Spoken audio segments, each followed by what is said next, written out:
Olá, seja bem-vindo e bem-vinda. Hoje nós vamos falar um pouco mais sobre as leis do cooperativismo. Vai ser uma série com vários pontos, vários vídeos, mas hoje especificamente falaremos da Lei 5.764, mais especificamente de dois artigos, e depois vamos ter uma pequena discussão sobre o assunto. Tá certo? Vamos lá? Ok, então vamos lá, tá? Sobre a Constituição referente à Constituição e à cooperativa, mais especificamente. Então vamos lá, vamos primeiro entender um pouco sobre as leis que existem sobre o cooperativismo. Então, as leis da cooperativa basicamente são o quê? São os conjuntos das regras, ou de regras, melhor dizendo, dentro da Constituição brasileira que regulam por leis as práticas cooperativas. Ou melhor, é a relação, né, que tem entre cooperativa, cooperativismo, instituições e o Estado, a União. Tá? Então vamos lá. Ah, desculpa, só para deixar claro. São essas três leis aqui que a gente vai ler hoje, que a gente vai ver hoje. A 5.764 de 1971, 10.406 de 2002 e 12.690 de 2012. A Lei 5.764 de 1971 são um conjunto de 18 parágrafos, 117 artigos, que define a política nacional do cooperativismo, tá? Então, no cooperativismo a gente entende o quê? Que são todas as ideias que tem na fomentação de um mercado ou melhor dizendo, da exploração econômica que vem através da cooperativa. Tudo isso aí se define como cooperativismo e aí vai ter uma lei, nessa lei de 1971, que vai definir algum desses parâmetros e a gente já vai ver um pouco mais à frente. E aí a gente vai agora para a Lei 10.406 de 2002.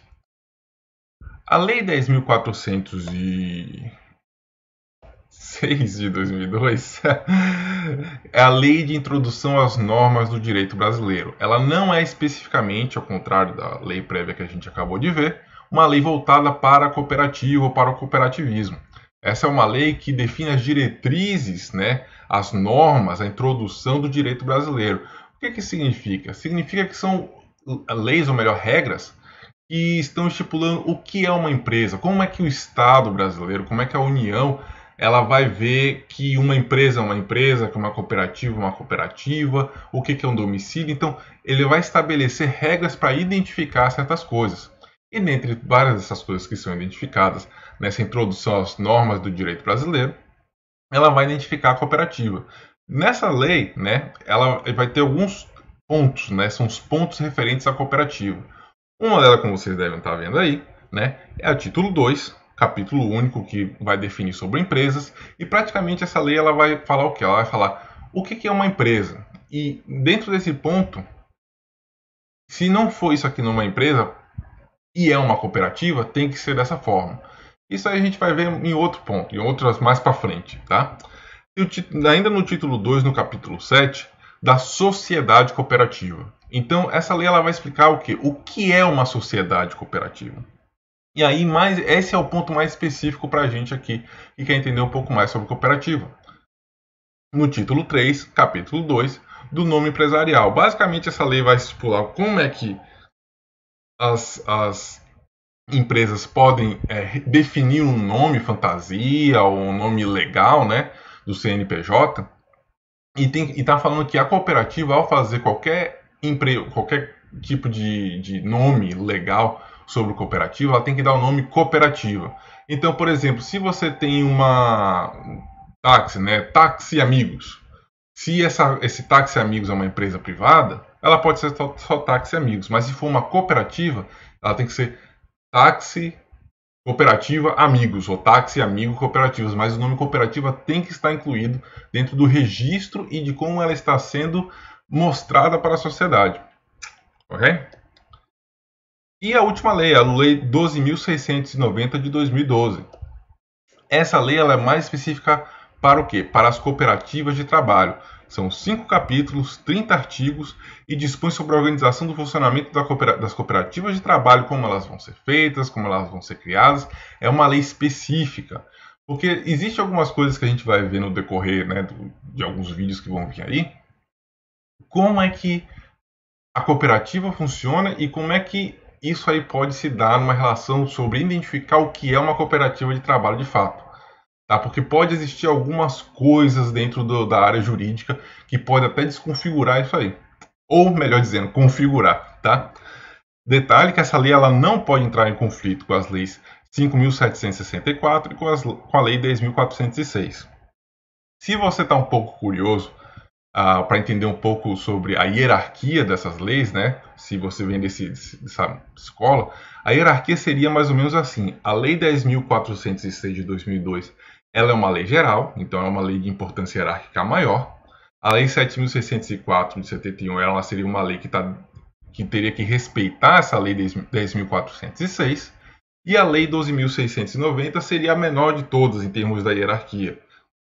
Porque ela não pode passar por cima das leis 5.764 e 10.406, tá?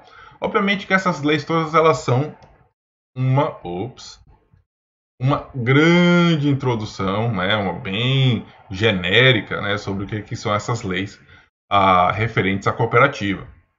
Até porque a gente vai tentar debater algumas outras coisas aqui, tá bom? Então vamos lá. Vamos lá para os dois artigos. Esses dois artigos são referentes à Lei 5.764 de 1971. É o primeiro capítulo que refere-se à condução da política nacional do cooperativismo. No primeiro artigo, a gente lê o seguinte: compreende-se como política nacional de cooperativismo a atividade decorrente das iniciativas ligadas ao sistema cooperativo, originárias de setor público ou privado. É outra discussão também que a gente vai ver mais na frente.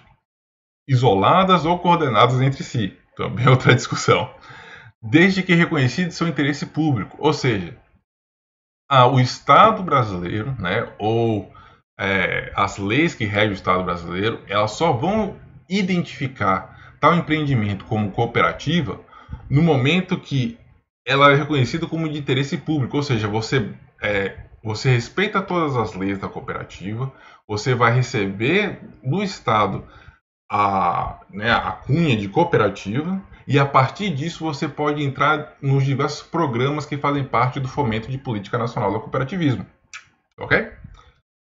E a gente tem o segundo artigo dessa mesma lei, do primeiro parágrafo, ou melhor dizendo, primeiro capítulo, né? O artigo 2º. As atribuições do governo federal na coordenação e no estímulo às atividades de cooperativismo no território nacional serão exercidas na forma desta lei e das normas que sugerem em sua decorrência.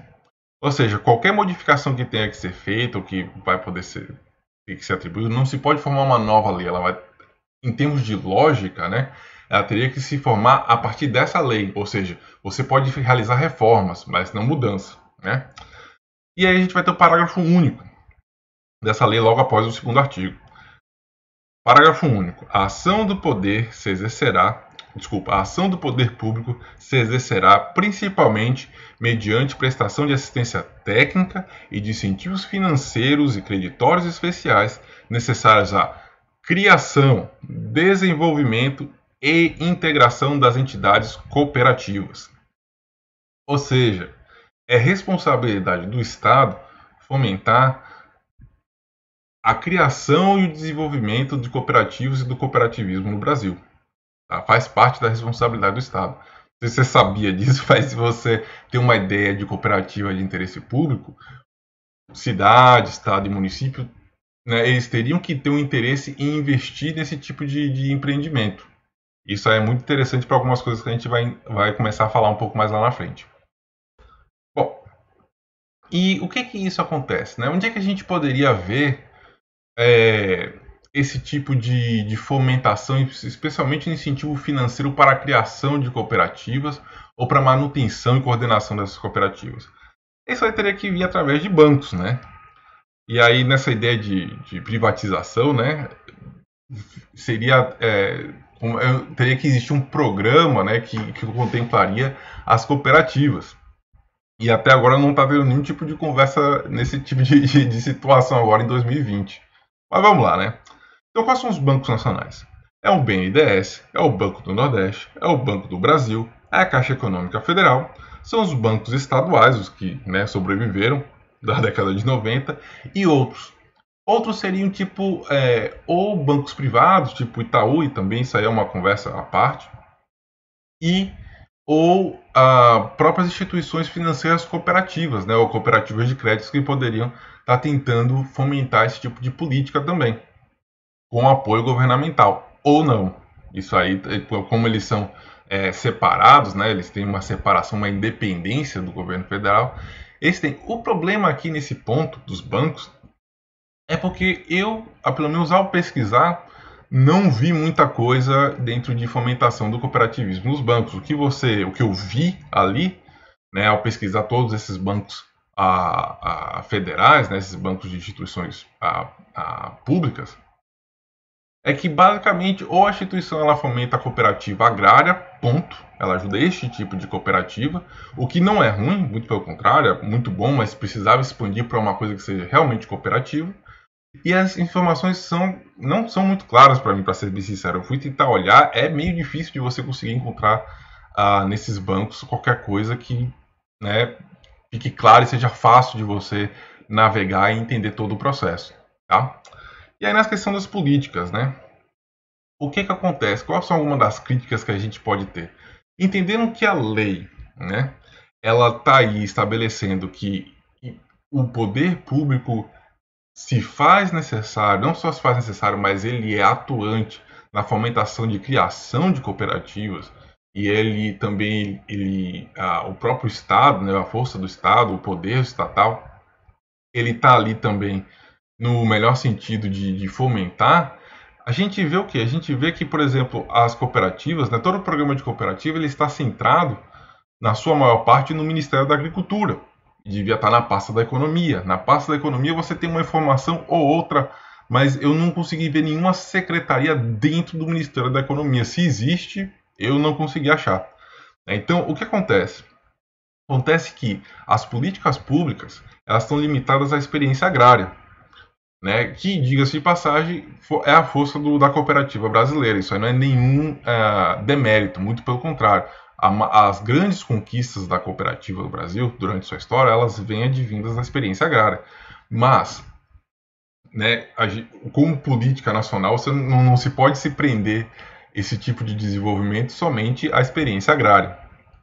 As políticas também não são muito claras, ou melhor, os programas, né, políticos não são muito claros. Isso a gente vai ver até alguns pontos, por exemplo, a gente tem organizações que são cooperativas que lidam com esses tipos de coisa e que ao longo da história conquistaram várias coisas, isso não é nenhuma crítica a eles, não. Mas no sentido federal, no sentido de políticas públicas, né, as políticas não ficam claras. Se você quer montar uma cooperativa, qual é o banco federal que tem programas para construção de cooperativa? Quem é que está fazendo todos esses fomentos da cooperativa que são queridos, né, pelo cooperativismo? E especialmente desse governo aí falido, né, esse governo aí sinistro, a gente realmente não vê nada, né? Nada, muito pouco, quase nada. E o que também é voltados a grupos de áreas específicas no Brasil. Então, por exemplo, embora sempre houve uma luta muito grande para a expansão da cooperativa, da experiência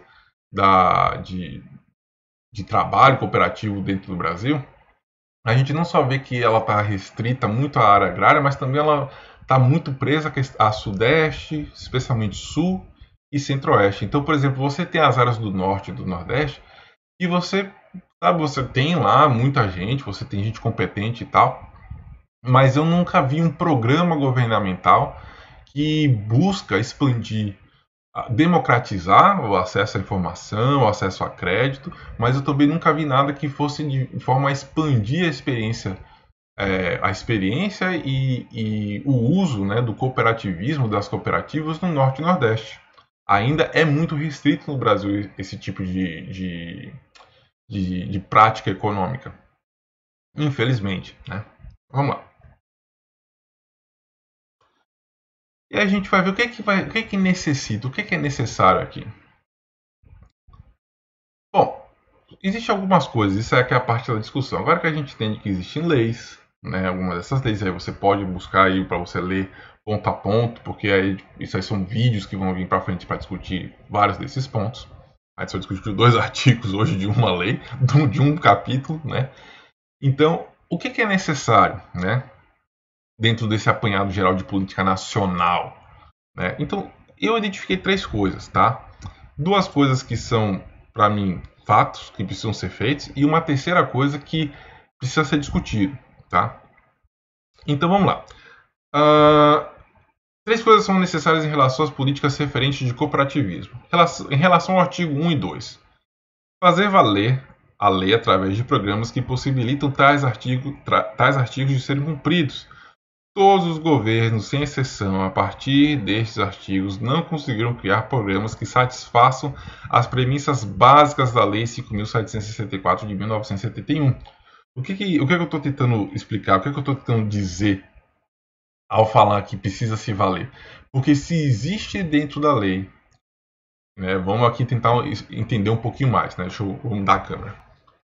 Se existe leis que falam que faz parte, não é aquela responsabilidade na integralidade, mas que faz parte das atribuições governamentais desde 1971 ao governo de criar cooperativas e fomentar elas de forma inclusive financeira, ou seja, de apoio financeiro,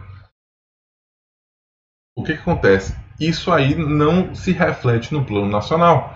Ela se reflete em partes do Brasil, mas não existe um programa que fosse claro o suficiente que desse acesso às pessoas a poderem construir cooperativas em todo o Brasil. E talvez este seja o principal motivo por qual a experiência de exploração cooperativa da economia ela seja restrita a certas partes. E isso aí é um problema muito grande, porque isso aí possibilita, né, o desenvolvimento econômico de vários grupos e várias pessoas por todo o plano nacional. E isso parece nunca ter sido algo que fosse posto à mesa durante muitos anos, né? Sempre foi restrito. Eu nunca vi nenhum programa que tivesse sucesso em fazer esse tipo de coisa. Tá? Então, vamos lá, né? Tipo assim, e aí fica, né? A minha crítica aqui, né? Tipo assim, existe uma lei, mas nunca houve um programa satisfatório na expansão da experiência de exploração econômica cooperativada. Da natureza da lei. Tá? Esse aqui é o segundo ponto que eu tenho sobre na verdade, todas as leis das cooperativas que eu já vi, né, aí no Brasil.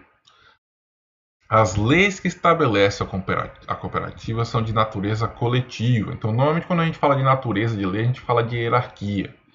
Mas aqui é uma outra série de natureza individual e de natureza coletiva. Ou seja, as cooperativas elas são leis regulamentadas a partir de experiências, regras, práticas, valores e princípios coletivos. A gente viu isso aí no último vídeo, lembra? Portanto, haja vista a natureza de leis coletivas, uma propriedade coletiva, como por exemplo uma estatal, né, uma empresa que faz a distribuição de água, de energia, de luz, de exploração do petróleo, tem como preferência de relação para outra propriedade coletiva como a cooperada. Isso aqui é uma frase minha, tá? Não citei de lugar nenhum, mas se você quiser entender um pouco mais sobre lei, sobre natureza de leis, você pode ler o livro da Maria Helena Diniz, Direito Civil Brasileiro, Teoria Geral do Direito Civil. Tá? Se você tiver interesse aí. Mas o que eu estou falando aqui, basicamente? Então, vamos lá. Basicamente, o que eu estou tentando expressar aqui é que é o seguinte: qualquer tentativa de privatização dentro, né, de qualquer tipo de privatização que possa existir de uma estatal, a gente tem que entender que uma estatal ela é construída e financiada através do dinheiro coletivo, de impostos e taxas. Então, você simplesmente retirar este ativo público, né, coletivo, e transformar em um ativo privado, sem passar por nenhum tipo de discussão e debate coletivo, deveria ser, né, eu não sou nenhum especialista, mas na minha opinião, deveria ser ilegal. E se tivesse qualquer tipo de preferência, a preferência ela tem que ser primeiro, não só interna, né, que normalmente isso acontece, mas ela tem que ser coletiva. Ou seja, se for fazer uma privatização de qualquer coisa, você tem que antes ir para os funcionários dessa empresa, tá, dessa empresa estatal, digamos, e falar: olha, por motivos de eficiência de administração, que sempre é uma coisa que surge, para evitar roubo também, que é o, né, aproveitamento político de estatal, também é uma discussão que acaba chegando dentro do ramo das estatais, é uma coisa que a gente vai discutir lá na frente também. O que acontece? Chega para os funcionários e fala: olha, a gente não vai privatizar, o que a gente quer que vocês, se vocês têm a condição de transformar isso aqui numa cooperativa. Se for dito sim, então se transforma aquele proposto estatal, né, de uma empresa estatal, em cooperativa. Aí, se não, esse mesmo debate, se vai ser privatizado ou não, aí passa para uma outra esfera. Por quê? Porque isso aqui é Estado. Não o político não é dono da estatal, a estatal é de todos, então ela tem que sempre ter o máximo de amplitude a democrática e coletiva. É uma coisa que, na minha opinião, seria da natureza desse tipo de criação dessas estatais ou dessas leis. E precisaria de um adendo, na minha opinião, na lei do cooperativismo, né, que rege o cooperativismo, que principalmente que rege as cooperativas ou qualquer tipo de privatização que possa vir a ocorrer no futuro. Tá? Se é feito ou não. E aí a questão se é necessário, se é bom, se não é uma coisa que a gente vai ver em outra parte, em outro vídeo. Siga comigo. Bom, vamos lá, né? E aí, dos trabalhadores, tá? Uma empresa que fale antes de pôr à venda seus ativos deve oferecer aos seus colaboradores, ou seja, aos funcionários, o direito de estes, com a ajuda da lei de cooperativismo, de transformar tal empresa em cooperativa. Então, o que é isso aqui? Que tipo de discussão? Isso aqui já está mais no campo da discussão. Eu fui me afastando daquilo ali que está uma lei para ter proposições. Isso aqui foi algo que eu vi o Richard Wolff, né? Ele é um economista americano falando que na Inglaterra eles conseguiram passar uma lei. Eu tentei procurar e não encontrei, né? Mas, enfim, independente de ter encontrado ou não a resposta para, né, essa lei inglesa, que diz o seguinte: se uma empresa falir, ela, antes de oferecer isso aí como sendo parte do seu capital privado para quem quiser comprar dentro desse mesmo capital privado, ela tem que oferecer para os funcionários se elas querem transformar isso em uma própria uma empresa deles, no qual a cooperativa é né, se não principal, a forma de condução econômica dessa empresa. Então, que tipo de proposição é essa? Essa é uma proposição que entende que existem relações dentro do trabalho. Então, essas relações ela tem que ser respeitadas primeiro, antes de tocar para frente. Isso, e deixando bem claro, isso não quer dizer que o dono da empresa que fala tem que dar esse ativo, essa empresa, para os funcionários. Existe uma negociação com o banco e, sabendo que no Brasil existe uma lei que fala que o Estado brasileiro tem que financiar, né, a criação de cooperativas, eu vejo que essa discussão caberia dentro do plano de desenvolvimento nacional do cooperativismo. E seria algo, na minha opinião, a se lutar. Né? Não só por diversos... né? Imagina só, você tem uma carteira de clientes, tem um monte de gente que é dependente daquele trabalho ali, e aquele trabalho não simplesmente é jogado fora, ou muda, ou se for mudar algum tipo de política, de cultura empresarial, ela não vai ser mudada por uma questão externa, mas ela vai mudar ali em detrimento das pessoas, dos colaboradores daquela empresa, que vai mudar a sua natureza jurídica, mas ela não vai mudar quem são as pessoas, ou as pessoas que vão mudar aquilo ali, elas vão mudar dentro daquilo que elas entendem que é melhor para si mesmas. E aí, né, respeita qualquer tipo de ideologia ou qualquer coisa que você possa entender em termos daquilo ali, sabe? É uma questão até de respeito, na minha opinião. Né, de dignidade para quem está ali colaborando para aquela empresa ali que sabe lá se quanto tempo que ela está ali daquele jeito, né? Então eu acho que é um ponto de discussão. Bom, essas são as três coisas que eu acharia necessário na questão da Constituição, que deveriam ser de alguma forma embutidos em práticas, regras, ou mesmo dentro das leis de cooperativas no Brasil. E é isso aí por hoje, tá? Essa é a nossa discussão do dia. Se você gostou, né? Espero que você tenha gostado. Aqui a gente está sempre falando de economia, política e principalmente de cooperativa, falando muito de cooperativa. Então, se você gostou, se inscreva. Se você gostou, dê um like. Se você acha importante, compartilhe. Compartilhe sempre esse tipo de conhecimento, que é sempre muito bom. Tá? Tenha um bom dia, aqui é a JT Cerqueira e tchau.